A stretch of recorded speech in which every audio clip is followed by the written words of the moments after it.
3월 22일 오늘의 말씀은 레위기 13장 40절에서 59절입니다.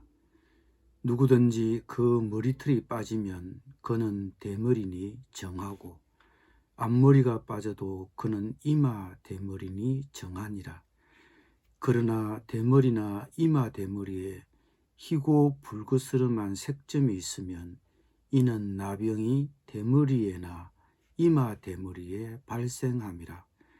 제사장은 그를 진찰할지니 그 대머리에나 이마 대머리에 돋은 색점이 희고 붉으스름하여 피부에 발생한 나병과 같으면 이는 나병 환자라 부정하니, 제사장이 그를 확실히 부정하다고 할 것은 그 환부가 그 머리에 있음이니라.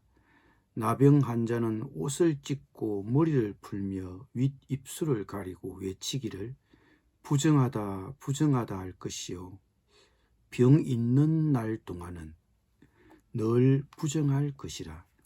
그가 부정한즉 혼자 살되 진영 밖에서 살지니라. 만일 의복에 나병 색점이 발생하여 트롯에나 베옷에나 배나 틀의 나래나 씨에나 혹 가죽에나 가죽으로 만든 모든 것에 있으되 그 의복에나 가죽에나 그 나래나 씨에나 가죽으로 만든 모든 것에 병색이 푸르거나 붉으면 이는 나병의 색점이라 제사장에게 보일 것이요, 제사장은 그 색점을 진찰하고 그것을 이레 동안 간직하였다가 이레 만에 그 색점을 살필지니 그 색점이 그 의복의 나래나 씨에나 가죽에나 가죽으로 만든 것에 퍼졌으면 이는 악성 나병이라. 그것이 부정하므로 그는 그 색점 있는 의복이나 틀이나 벼의 나래나 씨나 모든 가죽으로 만든 것을 불사를지니 이는 악성 나병인즉 그것을 불사를지니라. 그러나 제사장이 보기에 그 색점이 그 의복의 나래나 씨에나 모든 가죽으로 만든 것에 퍼지지 아니하였으면 제사장은 명령하여 그 색점 있는 것을 빨게 하고 또 이레 동안 간직하였다가 그 빤 곳을 볼지니 그 색점의 빛이 변하지 아니하고 그 색점이 퍼지지 아니하였으면 부정하니 너는 그것을 불사르라. 이는 그죽에 있든지 속에 있든지 악성 나병이니라. 빤 후에 제사장이 보기에 그 색점이 엷으면 그 의복에서나 가죽에서나 그 날에서나 씨에서나 그 색점을 찢어 버릴 것이요, 그 의복의 나래나 씨에나 가죽으로 만든 모든 것에 색점이 여전히 보이면 재발하는 것이니 너는 그 색점 있는 것을 불사를지니라. 내가 빤 의복의 나래나 씨에나 가죽으로 만든 모든 것에 그 색점이 벗겨졌으면 그것을 다시 빨아야 정하리라. 이는 트롯에나 베옷에나 그 나래나 씨에나 가죽으로 만든 모든 것에 발생한 나병 색점의 정하고 부정한 것을 진단하는 규례니라. 아멘.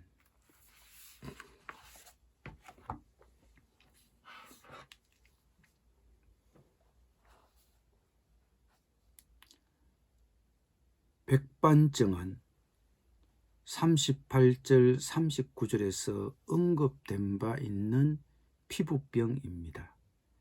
백반증은 피부가 하얗게 되는 피부병으로 흰 점이 생기거나 물집이 생길 수 있습니다. 40에서 44절은 이 백반증의 구체적인 사례를 다루고 있습니다. 남자의 대머리가 문제가 되는 것은 아닙니다. 탈모 자체는 부정하지 않습니다. 대머리에 생긴 백반증이 전염성이 있으면 부정하다고 진단했습니다. 머리에 전염성 피부병이 생기면 슬퍼하며 애곡했습니다. 부정하다, 부정하다를 외치며 자신의 부정한 상태를 알리며 공동체를 떠나 진영 밖에서 격리되었습니다. 이런 피부병이 문제가 되는 경우는 전염성이 있는가의 여부입니다. 전염성이 있으면 요즘 코로나에 확진된 환자처럼 함께 사는 사람들을 위협함으로 격리 조치를 했습니다. 또 이런 환자들을 진단하고 필요한 조치를 취하는 것이 공동체를 보호하기 위한 제사장의 중요한 임무 가운데 하나였습니다. 47절에서 52절에서는 의복의 부정을 다루고 있습니다. 사람에게서와 마찬가지로 옷에서도 유사한 증상이 발생할 수 있기 때문입니다. 의복의 경우 곰팡이가 번지고 있으면 불에 태웠습니다. 세탁으로 해결되지 않기 때문입니다. 곰팡이가 번지지 않았으면 빨았습니다. 옷을 빤 후 검사를 했을 때 곰팡이가 엷을 가능성이 있으면 제사장은 옷의 변색된 부분을 찢어버렸습니다. 이렇게 하면 다시 그 옷을 사용할 수 있기 때문입니다.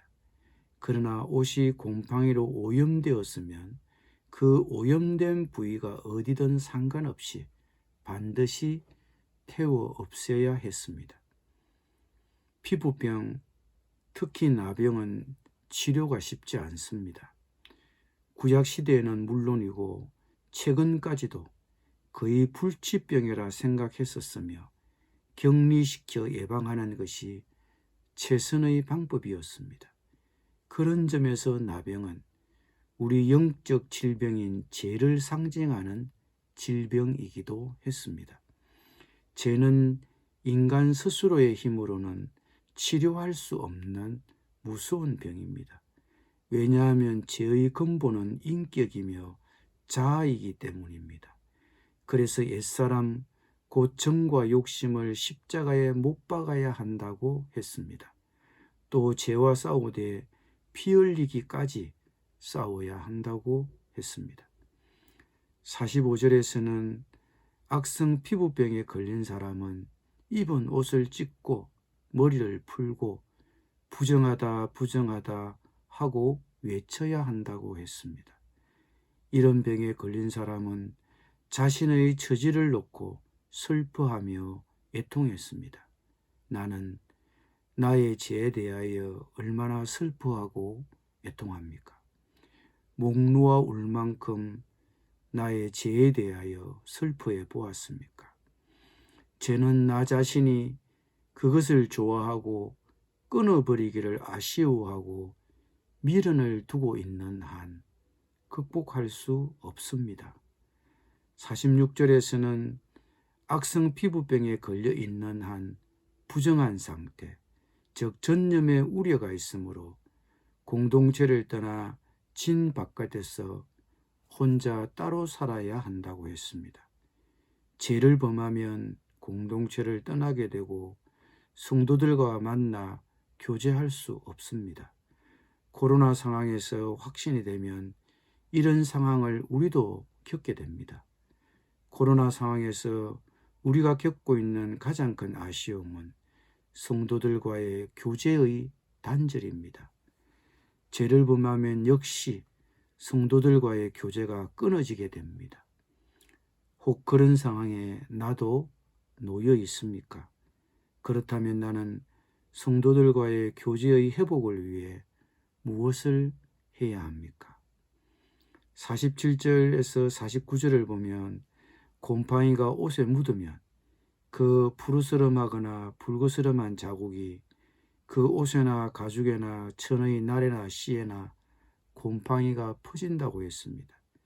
이 곰팡이처럼 죄도 사회 구석구석에 내 삶의 모든 영역에 침입해서 퍼집니다. 혹시 곰팡이처럼 퍼지고 있는 죄는 없는지 내 마음도 일터도 가정도 점검해 보아야 합니다.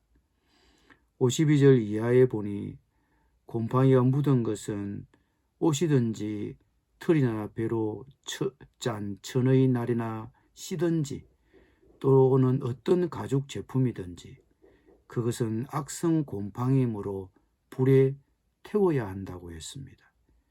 또는 어떤 가죽 제품에 묻은 곰팡이가 퍼지지 않았으면 그 옷을 빨도록 했습니다. 곰팡이를 제거하는 제일 확실한 방법은 불에 태우는 것입니다. 그래서 바울은 우리의 옛사람 곧 정과 욕심을 십자가에 못 박아야 한다고 했습니다. 십자가는 죽음이며 장사 지내는 것입니다. 기도드리겠습니다. 주님, 십자가 앞에 저의 자존심과 정과 욕심을 내어놓습니다. 십자가에 못 박고 새로 태어나게 하여 주옵소서. 혹시 성도들과의 교제를 단절시키는 죄가 없는지도 살펴보게 하여 주옵소서. 그리고 그 죄를 고백하고 성도와의 교제를 회복하게 하여 주옵소서. 예수님의 이름으로 기도드립니다. 아멘.